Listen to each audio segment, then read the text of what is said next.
Et avec nous, comme tous les lundis, frère. Bonjour Yves, merci d'être là, directeur adjoint de la rédaction du Figaro. Et avec nous aujourd'hui, Astrid de Vilaine. Bonjour Astrid, merci beaucoup d'être là. Productrice et animatrice de Sens Politique sur France Culture. On va parler avec vous de l'agression du rabbin d'Orléans, condamné par l'ensemble de la classe politique, y compris LFI, dont Gérald Darmanin a redénoncé hier les ambiguïtés. Vous nous direz ce que vous en pensez. Et puis on parlera de l'avenir, de la réforme des retraites et de l'avenir de François Bayrou. La CFDT croit encore possible de revenir sur les 64 ans.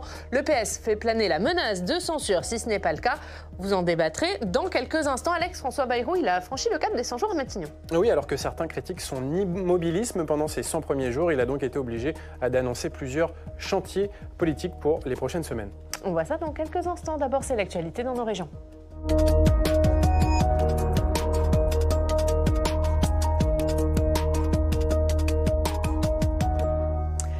C'est l'heure de notre reportage dans vos régions. Les Pyrénées-Orientales, c'est le département le plus sec de France. Le pays catalan était encore en pluviométrie déficitaire en septembre dernier, comme les 3 dernières années. Fin janvier, la préfecture a donc pris un arrêté sur les restrictions d'eau. Sur place, les viticulteurs subissent cette météo et s'adaptent au manque de précipitations.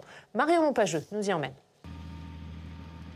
Des tracteurs qui arrachent des vignes, une image devenue presque banale dans le département des Pyrénées-Orientales. Un peu plus de 18 000 hectares sont amenés à disparaître.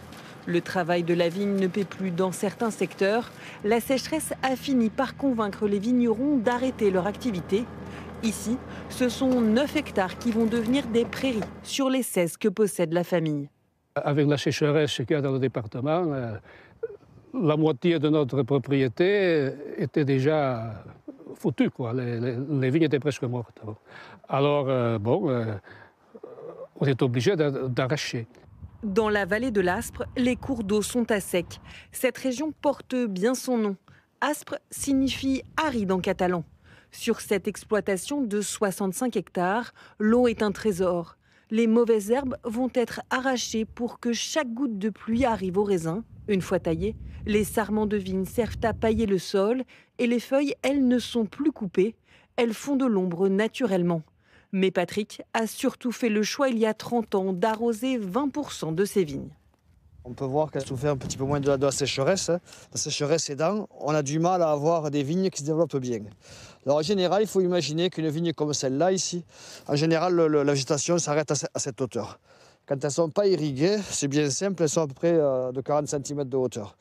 Évidemment, avec des vignes avec une végétation aussi courte, il est pratiquement impossible d'avoir des récoltes convenables. Les vignerons des vallées catalanes veulent néanmoins continuer leur activité. Ils envisagent de poursuivre la construction d'un aqueduc, l'Aqua-Domicia, qui dévie une partie du Rhône. Il s'est arrêté aux portes du département car il y a 20 ans, les agriculteurs n'en voulaient pas. Cette volte-face est dénoncée par les écologistes.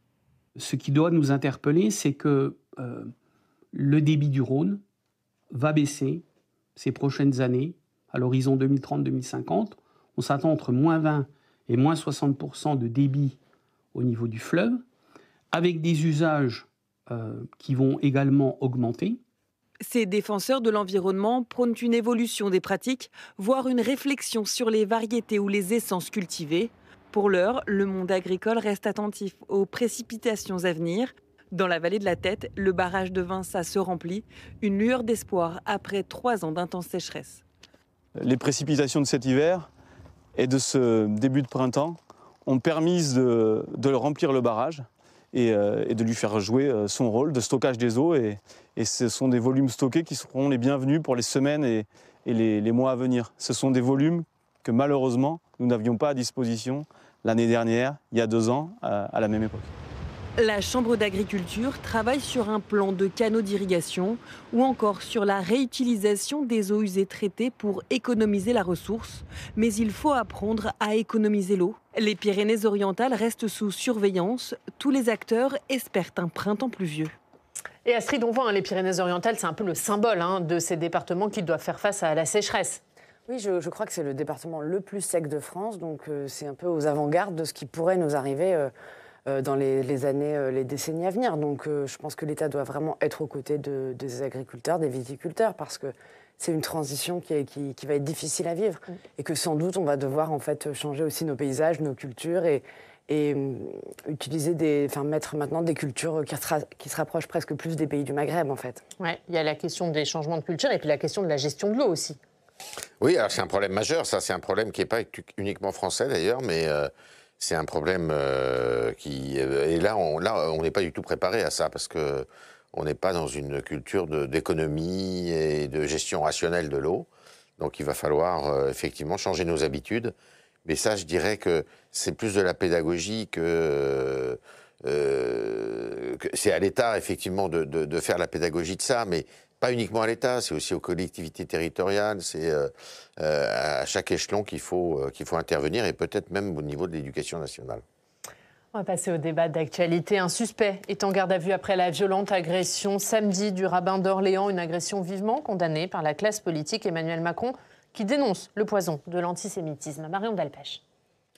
Place de la Bastille, hier soir, au lendemain de l'agression en pleine rue du Rabbin d'Orléans, plusieurs centaines de personnes se sont rassemblées contre l'antisémitisme à l'appel des organisations étudiantes et lycéennes juives de France. On est inquiet parce qu'aujourd'hui on voit qu'une personne qui est identifiée comme juif dans la rue en France est pris pour cible.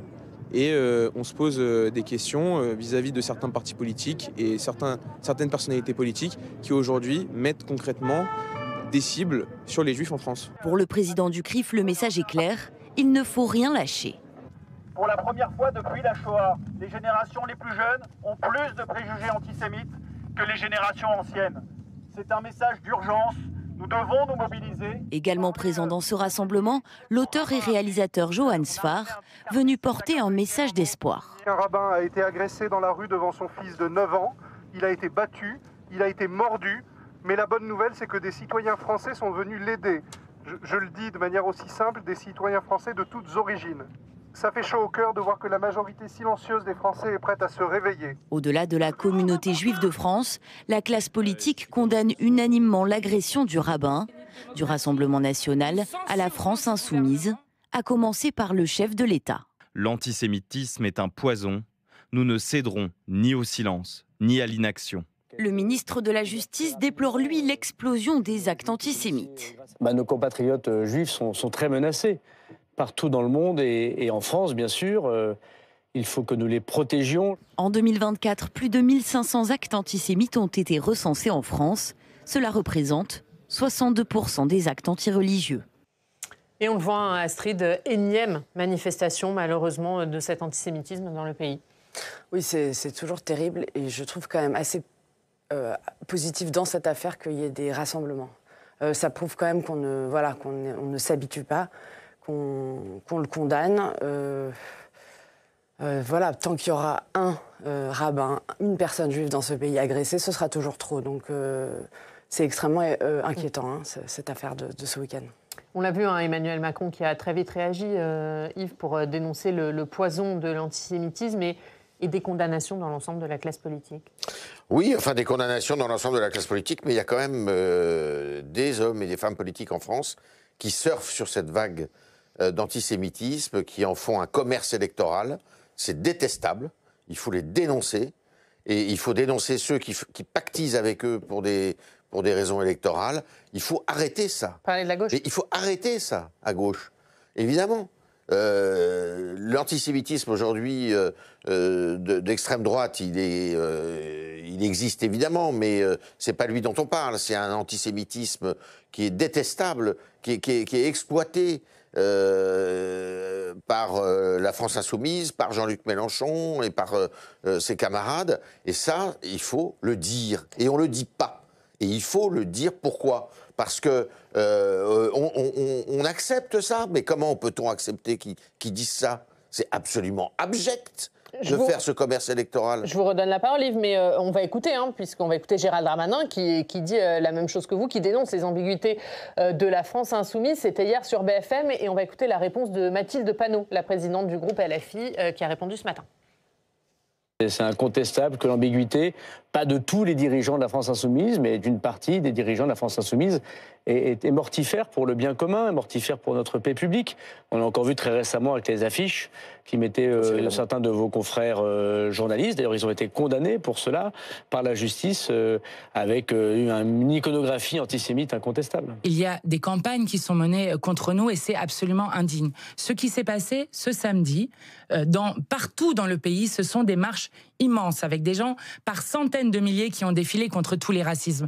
Et je veux dire, face aux incendiaires comme M. Darmanin, M. Retailleau, qu'il y a alerte dans ce pays. Il y a alerte quand le rabbin d'Orléans se fait agresser et tabasser dans la rue, comme il y a alerte dans ce pays quand Jamel Benjabala, dont personne ne parle, se fait écraser par 3 fois par un membre de la brigade française patriote, sous les yeux de sa fille de 9 ans, avec des insultes qui ont été maintes fois réitérées de bougnoul. Voilà ce qui est en train de se passer dans ce pays. Voilà pourquoi nous marchions aussi ce samedi, parce que ce qui est en jeu, c'est l'unité du peuple français. Yves. Oui, non, certes, il y a effectivement du racisme aussi vis-à-vis de certaines catégories de la population française, ou pas française d'ailleurs, mais l'antisémitisme, c'est un commerce électoral, c'est ça qui est terrible aujourd'hui, et c'est le commerce électoral des amis de Mme Panot.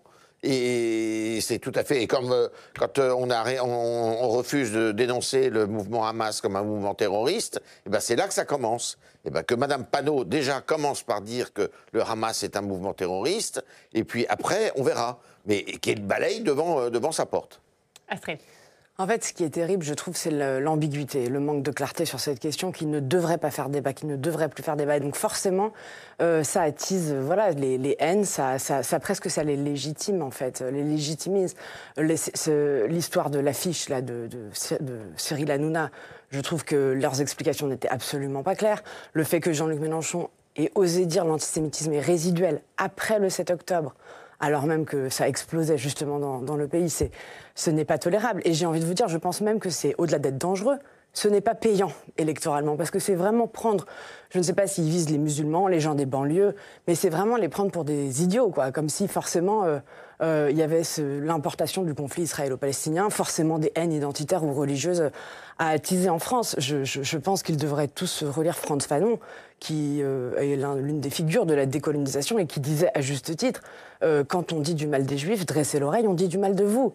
Et qu'en fait, les haines, les discriminations, le racisme ou l'antisémitisme, c'est la même chose en fait. Et donc c'est pas les uns contre les autres, si c'est ça qui est sous-jacent. Je ne sais pas exactement quelle est leur stratégie, parce que moi je pense qu'elle n'est pas payante. Donc j'ai du mal à comprendre cette forme de... Même quand Jean-Luc Mélenchon, sur une tribune à Brest, a dit « Nous, on ne connaît pas ça, l'imagerie antisémite, mais quelle hypocrisie !» Jean-Luc Mélenchon, c'est un professeur, et il connaît... Tout le monde connaît malheureusement cette imagerie-là, qu'on en ait ou pas dans ses greniers, comme il le disait chez nos grands-parents. Et justement, le rôle du politique, c'est d'éduquer aussi. C'est de ne pas laisser passer ça, c'est d'être une forme de barrière. Et je trouve qu'aujourd'hui, la classe politique, en fait, souvent attise les problèmes au lieu de les contrer. Et ça, je trouve que c'est très dangereux. Est-ce que vous y voyez plus clair, vous, sur la stratégie de la France insoumise, et est-ce que, comme Astrid dit, elle ne se réveillera pas payante? Tout le monde voit clair sur la stratégie. Il faut arrêter. Il n'y a pas d'ambiguïté. On voit très clair. Ils sont en train de draguer des populations qui sont des populations effectivement arabo-musulmanes, parce qu'ils pensent que c'est là qu'il y a un vote avec une abstention forte, qu'il y a un vote à mobiliser, et ils font tout pour essayer de le capter, ce vote. Pourquoi pas? Mais avec cet argument de l'antisémitisme, c'est détestable. Hein, et d'amalgamer les Juifs de France aux Israéliens, c'est tout à fait détestable. C'est pas parce qu'on est juif qu'on adhère à la politique de M. Netanyahou. Donc c'est absolument... c'est clair comme de l'eau de roche, leur commerce. Donc pour vous, c'est électoraliste. Mais est-ce que ce sera payant électoralement? Ça peut être payant électoralement. Moi, je pense qu'il sait très bien ce qu'il fait. Personnellement, je pense que le but de Jean-Luc Mélenchon, c'est pas de gagner l'élection présidentielle, c'est d'être au deuxième tour de l'élection présidentielle.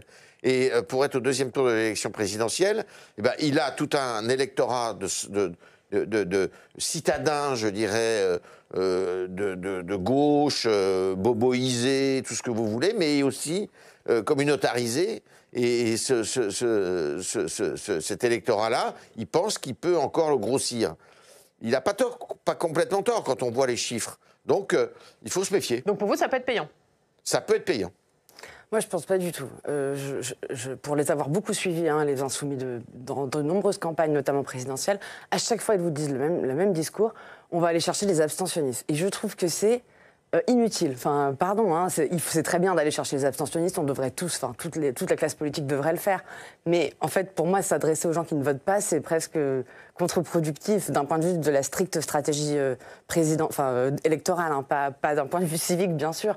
Donc, et puis, je trouve que c'est vraiment résumé le vote des banlieues à des choses qui, en fait, ne sont pas du tout aussi caricaturales que ça. Donc, mais à l'inverse, je vais vous dire, il y a aussi d'autres partis à droite et à l'extrême droite qui feraient bien aussi de s'intéresser à ce vote des banlieues, justement. Moi, c'est ça aussi qui m'effraie un petit peu dans cette période politique qu'on vit, c'est le côté trop segment électoraux. Chacun est sur son segment, les bourgeois d'un côté, les chefs d'entreprise de l'autre, les populations des banlieues. Enfin, je trouve que c'est dommage et que ça nous manque en fait des responsables politiques qui réussissent à rassembler au-delà des clivages sociaux. On va parler des 100 jours de François Bayrou, qui a donc franchi ce cap symbolique, 100 jours à Matignon. Quel est le bilan, Alex ? Eh bien, beaucoup estiment qu'il ne s'est pas passé grand-chose durant ces 100 premiers jours de François Bayrou à Matignon. Et même au sein du bloc central, Édouard Philippe mettait en garde la semaine dernière à Lille contre l'inaction. Je le cite, « Le plus grand risque, ce n'est pas les autres, c'est nous-mêmes, ce sont nos renoncements, notre peur, notre immobilisme », critique à peine voilée de l'actuel Premier ministre. Alors, au sein du gouvernement, eh bien, on essaye de défendre ces 100 premiers jours de François Bayrou. D'abord, il a obtenu un budget, c'était pas si évident. On disait à François Bayrou qu'il ne l'obtiendrait pas, qu'il vivrait moins politiquement que M. Barnier. Il a obtenu un budget. Deuxièmement, est-ce qu'on ne fait rien? La réponse est non. J'ai fait des prisons de haute sécurité, si je prends que mon cas. En moins de 3 mois, ça n'existait pas. Ça fait 50 ans que personne n'avait fait ça en France. Prison de haute sécurité. On fait voter une loi sur le narcotrafic, la semaine prochaine avec Bruno Retailleau, qui va révolutionner notre lutte contre les trafiquants de drogue.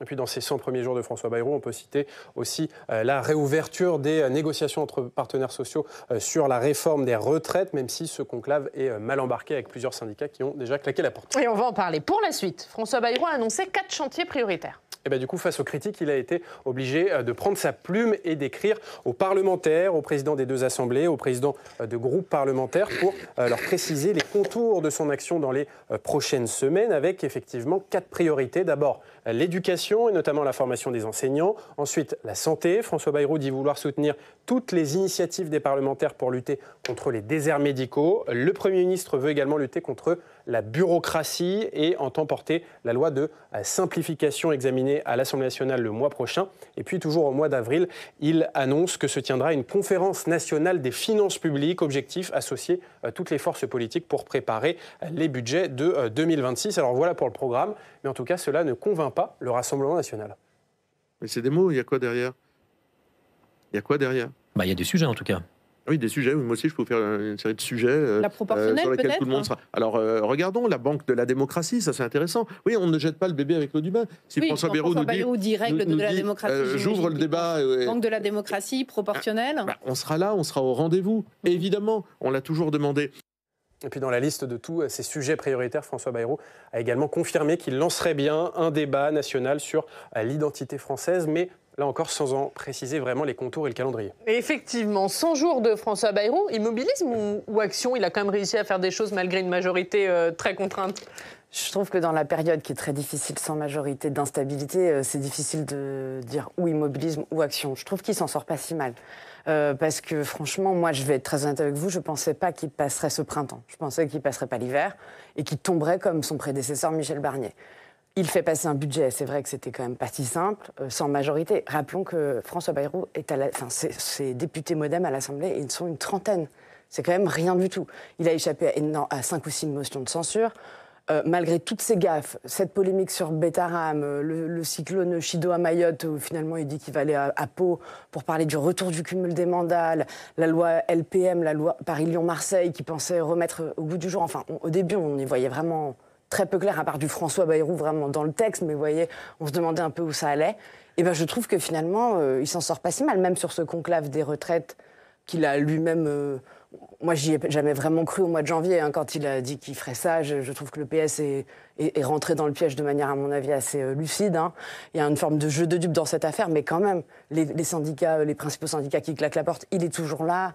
Donc, il faut bien voir que derrière tout ça, c'est aussi, moi j'ai un peu l'impression de vivre la 4e République en ce moment. C'est aussi de l'intérêt de chaque parti que de ne pas censurer. Je suis étonnée que le RN, alors qu'il y a lundi prochain une grande actualité pour Marine Le Pen, son jugement, n'ait pas agité cette histoire d'instabilité, motion de censure pour faire parler d'autre chose et de déstabiliser le gouvernement.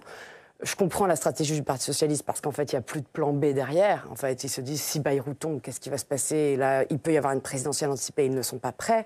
Et c'est ça qui est dommage dans la période. Donc, ensuite, sur cette lettre, en effet, ce ne sont que des mots. François Bayrou, il dit ce que disait Emmanuel Macron il y a 2 ans, il y a 3 ans, il y a 4 ans, peut-être même d'autres gouvernements avant. La santé, l'éducation, bon, je ne suis pas sûre que sur le terrain, les Français voient les résultats, malheureusement. Donc, mais il n'y a pas rien. Il y a une loi narcotrafic qui est quand même transpartisane, qui est venue d'ici du Sénat, qui sera soumise au vote demain. Donc, moi, je ne dirais pas que c'est un bilan nul et non avenu. Vous dites la même chose, Yves ? Oui, c'est un politicien madré, notre ami François Bayrou, enfin qui n'est pas notre ami d'ailleurs, mais c'est notre Premier ministre. Mais il ne fallait pas s'attendre à autre chose et il a réussi effectivement un slalom spécial. C'est-à-dire qu'il passe entre les portes, il fait croire certaines choses. Bon, c'est vrai qu'on l'avait attendu, ça faisait longtemps qu'on était inquiet pour la lutte contre la bureaucratie, c'est un des dossiers qu'il met au programme. C'est vrai qu'on n'en a jamais entendu parler de ça. Ça fait 40 ans que l'éducation, la santé, la bureaucratie, tout ça, c'est des thèmes qui reviennent régulièrement. Rien ne va changer, évidemment. Comme le dit très bien Astrid, les Français n'y verront rien du tout, que du feu.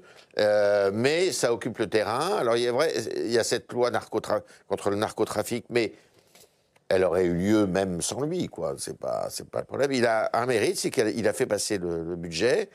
Il a un deuxième mérite, c'est d'avoir promené tout le monde avec son conclave. Et je crains fort que le conclave, ça signe la fin de la récréation. Et justement, on va en parler de ce conclave. Revenir sur l'âge de départ à 64 ans. La CFDT y croit encore. Le PS, en revanche, menace François Bayrou de censure. Résumé de ces derniers débats avec Jonathan Dupriez. Le conclave sur les retraites peut-il encore aboutir à un accord ? Cette question est devenue centrale depuis la sortie de François Bayrou la semaine dernière. En se positionnant contre un retour à 62 ans, le locataire de Matignon a braqué certains partenaires sociaux. Toujours autour de la table, la CFDT, elle, veut encore y croire. Ceux qui comptent désormais, ce sont ceux qui restent. La CFDT ne fait pas la politique de la chaise vide.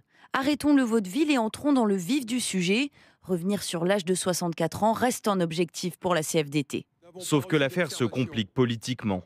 En torpillant le conclave, François Bayrou revient sur cette concession faite au PS pour éviter une censure, une trahison pour le parti à la rose. Tout démontre que le gouvernement veut torpiller le conclave et avec lui, la possibilité de revenir sur la réforme Borne pour faire plaisir au MEDEF. La question de la censure est sur la table et devrait faire réfléchir tout le monde. Une menace de censure que le gouvernement préfère dédramatiser. J'appelle les socialistes à la responsabilité et donc je les appelle à continuer avec les organisations salariales à travailler sur cette question des retraites. C'est trop important, on joue la pérennité des retraites, c'est ça qu'il faut bien comprendre. De son côté, l'extrême droite tente de se placer hors de la mêlée et dénonce l'inconséquence du Premier ministre sur ce dossier. Ça dit quoi ce conclave ? Que le gouvernement cherche à gagner du temps, que la parole du Premier ministre n'a aucune valeur, qu'il a raconté n'importe quoi, qu'il a acheté le Parti socialiste pour pas cher. Bon, vous me direz, ça vaut pas grand-chose non plus, le Parti socialiste. Que le contexte... Débuté il y a un mois, le conclave sur les retraites doit durer jusqu'au mois de juin. 2 syndicats, CGT et FO, et une organisation patronale, l'U2P, ont d'ores et déjà quitté les négociations. Yves, est-ce que ce conclave, il a encore un avenir et une utilité ? Oui, ça occupe le terrain, ça agite le bocal, mais on peut être inquiet parce que, effectivement, alors Astrid a raison, il faut voir un peu les forces en présence, celles qui ont intérêt à voter la censure ou pas. Ça, c'est le sujet. Est-ce que le Parti socialiste a intérêt à voter la censure ? Pas évident. Est-ce que LR a intérêt à voter la censure ? À ce moment-là, ça voudrait dire qu'ils sortent du gouvernement. Pas évident non plus. Faut faire les calculs. Il faut faire les calculs, mais ce qui est sûr, c'est que les retraites, c'est le sujet qui réunit toutes les oppositions au pouvoir exécutif. Donc, il y a une grosse interrogation, et si ça accouche d'une souris, on voit mal comment, sans se déjuger, il pourrait ne pas voter la censure.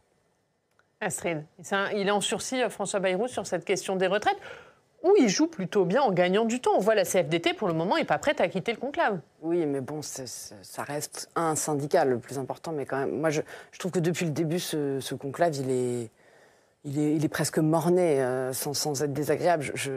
Il n'est là que pour assurer la survie politique de François Bayrou, ce conclave. Il faut quand même le rappeler. Non, mais c'est-à-dire que la réforme des retraites, rappelons quand même d'où ça vient. C'était il y a 2 ans maintenant, 2023. Des dizaines, on se souvient, de manifestations, 1 million parfois de gens dans la rue, une opposition des Français massive, en permanence, un 49.3 adopté par Elisabeth Borne au forceps, un Parlement qui n'a jamais été pour. Puisque Emmanuel Macron, depuis 2022, n'a pas de majorité. Et là, François Bayrou, qui remet ça le 14 janvier de mémoire pour son discours de politique générale, qui remet ça sur le tapis, pourquoi ? Parce qu'il fallait donner un gage aux socialistes, parce que les socialistes, dans cette nouvelle configuration depuis 2024, sont pivots. S'ils votent la censure avec tout le monde, le RN et LFI, le gouvernement tombe. S'ils ne la votent pas, le gouvernement reste. C'est ça qui me fait penser à la 4e République. Petit groupe pivot qui peut, comme ça, décider des cabinets ministériels. Donc François Bayrou, de manière très habile, a dit le conclave. Pourquoi ? Pour gagner du temps, 3 mois. Alors qu'en fait, je me souviens très bien, la veille du discours de politique générale, on faisait les paris, qu'est-ce qu'il va dire ? Suspension, gel. Et je trouve que d'un point... Alors, OK, il a fait ça pour se maintenir et pour faire passer le budget, ça peut être une stratégie à court terme. Mais à moyen terme, je trouve que c'est détestable parce qu'on laisse quand même penser à des gens, des Français qui sont concernés par cette réforme, que peut-être ils vont partir dans 6 mois, dans 1 an, on n'y comprend plus rien. Et puis surtout, dans ce cas, il ne fallait pas user jusqu'à la corde les outils de la 5e République en 2023 pour faire passer cette réforme. Parce que le conclave, il est en train de discuter avec ceux qui restent de sujets qui étaient déjà dans le débat il y a 2 ans, la pénibilité, les seniors, la carrière des femmes, etc. Donc je trouve que ça donne, c'est un peu le symbole aussi de la politique aujourd'hui, c'est-à-dire des choses qui sont très verticales, qui passent de manière très dure, mais en fait dont on ne mesure pas forcément les conséquences à plus long terme. Oui, non, c'est sûr que ça donne une image de la France aussi qui fait des allers-retours. Quand on pense que la plupart des pays européens travaillent bien au-delà de 64 ans, 65, 67, 70 même pour certains pays scandinaves, à terme, nous on est quand même à côté de la plaque, quoi. Je veux dire, avec cette histoire de retraite, on a aussi le risque que vraiment on se retire de la compétition internationale. Or, cette compétition internationale existe. Or, on est dans un monde qui est en train de se reconfigurer complètement. Est-ce qu'on a les moyens de faire les malins avec cette histoire-là? Je ne crois pas. Mais est-ce que François Bayrou a eu raison de fermer la porte à un retour à 62 ans et de dire, dans le contexte international, dans le contexte financier, on ne peut pas revenir à 62 ans? Politiquement, je ne sais pas s'il a eu raison, mais économiquement, oui, il a eu raison. Parce que de toute manière, même en gardant 64 ans, on ne va pas le garder longtemps. Je pense qu'à terme, il va falloir passer à 65, 66 ou 67 ans si on veut tenter de mettre à l'équilibre les comptes. Rendez-vous compte que les retraites, c'est 1/4 de la dépense publique. C'est énorme, énorme. Et on a une démographie qui est extrêmement désavantageuse. C'est-à-dire que maintenant, on va bientôt arriver à un actif pour un retraité. Donc c'est vous dire que le défi est lourd à relever. Et on va écouter à ce sujet Gabriel Attal, le patron de Renaissance ce matin sur France Inter.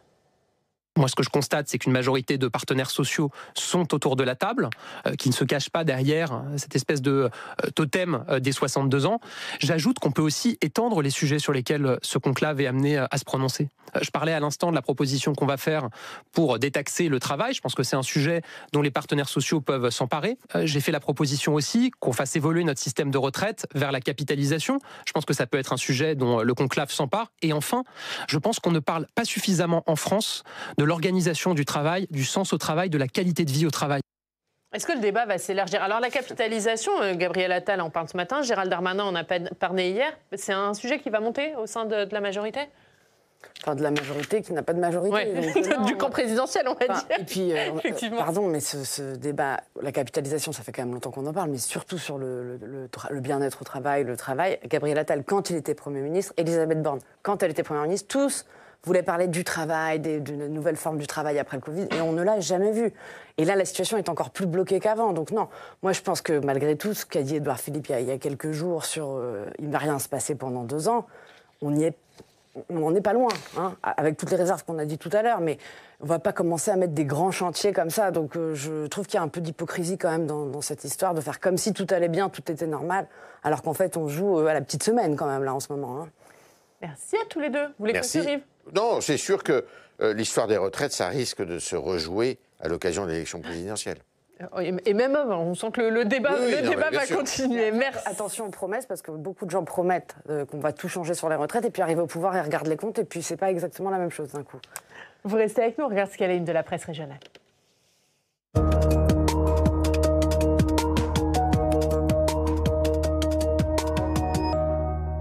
Alex, on parle de l'engagement des jeunes dans l'armée. C'est la une du Courrier Picard. Et oui, alors que notre effort de défense va augmenter dans les prochaines années face à la menace russe, le Courrier Picard s'est demandé si les jeunes aujourd'hui étaient prêts à servir leur pays. Prise de pouls de cette jeunesse lors d'une journée défense et sécurité organisée ce week-end à Amiens. Une journée qui attire quand même beaucoup de jeunes motivés par la défense. Par exemple, Arthur, 15 ans, élève de 4e, pas passionné par les études. Il sait déjà qu'il veut entrer dans l'armée. Je le cite, « Je me vois plutôt dans l'infanterie », assure-t-il. Et il attend ses 16 ans pour pouvoir faire son stage d'une semaine en immersion au sein de l'armée. Encore plus jeunes qu'Arthur, Adrien et Miguel, 12 et 13 ans, sont déjà en tenue d'aviateur car ils font partie de l'escadrille Air Jeunesse d'Amiens, une association de découverte de l'aéronautique encadrée par des militaires. Une première expérience, je cite Adrien, je m'y suis fait plein d'amis et j'aime cet esprit de cohésion. Et une jeunesse qui pourra prendre le goût de l'engagement lors du service national universel qu'Emmanuel Macron veut réformer.